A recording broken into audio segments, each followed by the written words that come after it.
Hi, today we're going to look at my 4 favorite Marshall speaker cabinets. I'm going to discuss pros and cons of each cab. You know, what kind of tones, which albums have they, an artist, have they been featured at, and what am I using them for? And one of the purposes of this is to try to consolidate my rig, because you know, if you keep switching gear that you play all the time, you know, the fingers is the main part, so you should probably reduce the number of gear you kind of alternate between, so you know the focus is here rather than there. So right now I'm down to four cabs, so let's see if you know, some of the cabs can kind of replace each other. So we're going to look at the cabs today, but my overall purpose is to kind of have a rig. Now the rig is this big, everything you see here, and that's of course to you know, to do cleans, crunch and hard tones. You can probably get away with less than this, but I want to remove the right things. So we start off by checking the cabs today, and I'm going to use a Super Lead for that. Then we're going to look at clean tones as well. You know, Marshall does great cleans, but not the same type of cleans as you know, vintage, sparkling, you know, Beatles-esque Vox tone, or you know, the JBL Fender twin type of tone that has a different type of sparkle than this one, and the growly, cool, you know, vintage sounding tones of an oversized AC50 rig. So let's see here. That's going to be the next couple of clips where we look at that. How can they, you know, can they produce each other's tones or not, or even could the Marshall, through any of these cabs, produce the tones that you want from Vox and Fender? Probably not, but we need to see how it fails, if it fails. All right, let's check out the cabs. These 2 cabs are 1960 cabs, model 1960. This one is with black backs, it's from 1975, and this is with green backs from 73. And roughly you can say that this one sounds like blues and this one sounds like hard rock. These are the type of cabs, especially this one that I've used the most on the channel. I would probably only use these cabs if it wasn't for that they are, you know, they're not as punchy as other cabs, as the black backs or as JBLs, or you know, they are slower, so it kind of it gives you more mellow, more laid back energy when you play. So the remedy there is to use this one, black back, but it has a more brittle top end. It doesn't have the warm mids that this one has. That could probably, mostly you could fix that with micing it. It's a bit more sensitive where you put the mic, so you don't get that abrasive top end. You know, this is, both these cabs are what AC/DC have used, at least in the 70s. On Back in Black they used G1265.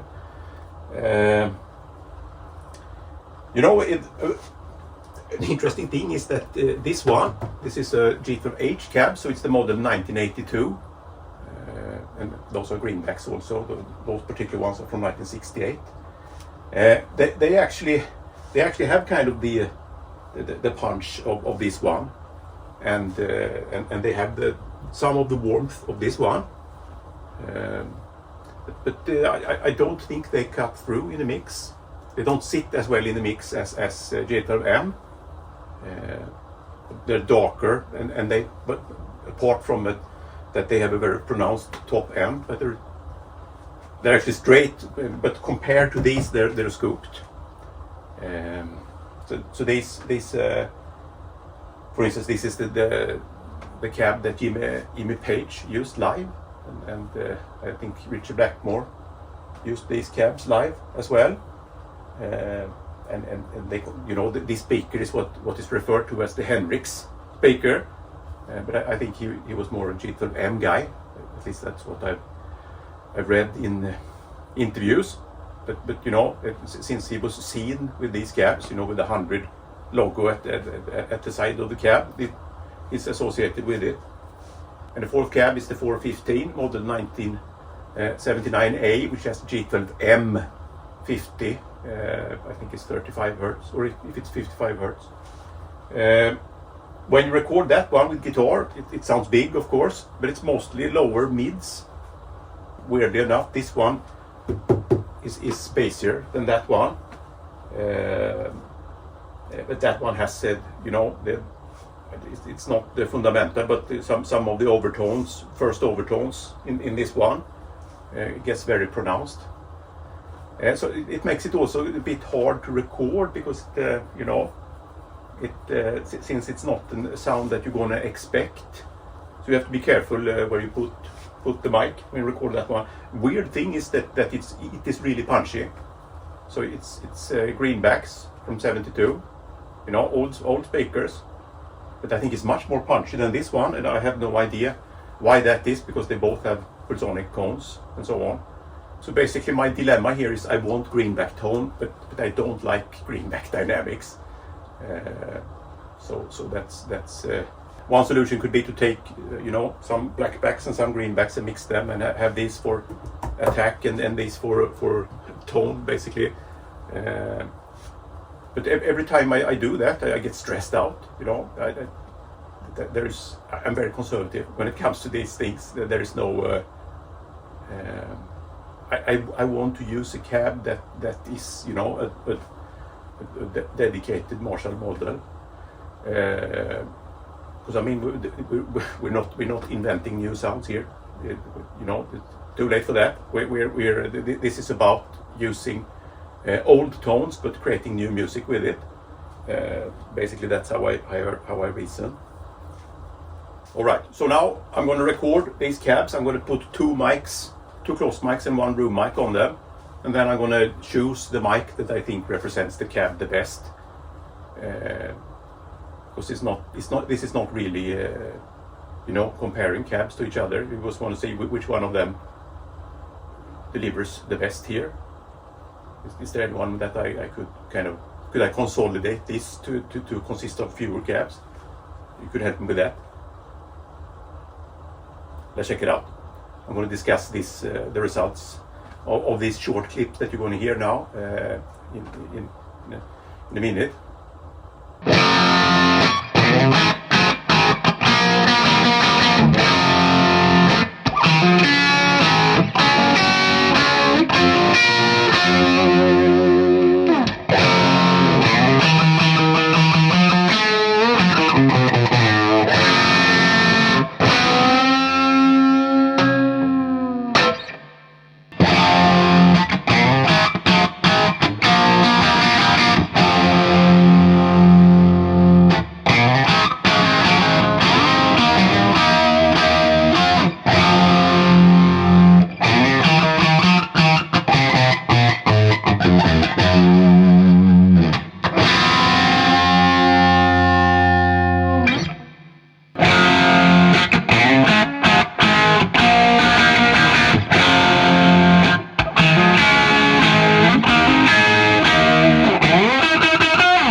So as I expected, I like the tone of this one the best. It's the vintage classic Marshall sound, but it's you know, it's you don't it's kind of like a cool black and white photo, you know, a cool blurry black and white photo.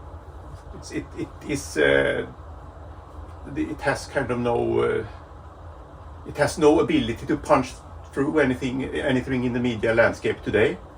But with a bit more dynamics, this one would have been my choice. This one I think has the really nice dynamics, you know, the black back cab, but it's a bit cold and not organic sounding in the same way as this one. This one was surprisingly, you know, the G12H cab, the 68 1982 cab, was surprisingly sounded surprisingly like this one, the G12M blackbacks. I think I've heard that somewhere before, that that's a common association, that they kind of sound, you know, this one has a lot more low end and growl, but when it comes to the top end, these two were really similar, which was complete surprise. And the low end is really cool here, but I don't know how much of that will just collide with the bass and the drums and so on. So maybe when you have you know, run the high pass filter on these two, they sound completely identical. That was a huge surprise to me. I had no idea about that. Then the 415 is hard to mic, because if you you know, you don't hit the fundamental with the guitar on this one, so it's kind of, you know, so they enhance the mids in a way that can be too much. In my last video, I think I caught the balance tone. Here the lower mids are too much, you know, like if you have a photo and you take one color, green, and just turn it up, so all the greens just pops through, and it's not a balanced image anymore. So that's how I felt here. The mids lay on top of the rest of the sound. So it's harder to deal with, since there is no mental image of what this cab is in classic hard rock. You know, it is only what I can hear here in the room. So it's a bit harder to work with, but it's an amazing cab. Then the lightness, as I said, the lightness of these two were really cool. So maybe I could use only one of them, because this one has almost as good punch as the blackbacks. It's a bit looser, but so maybe it is after all this one that has to go, or maybe no one has to go. How do you think I should you know, consolidate these to fewer cabs? Which tones did you like the best, and were the tones that you didn't like at all, and why? All right, let me know, and in coming videos we're going to have a look at clean tones.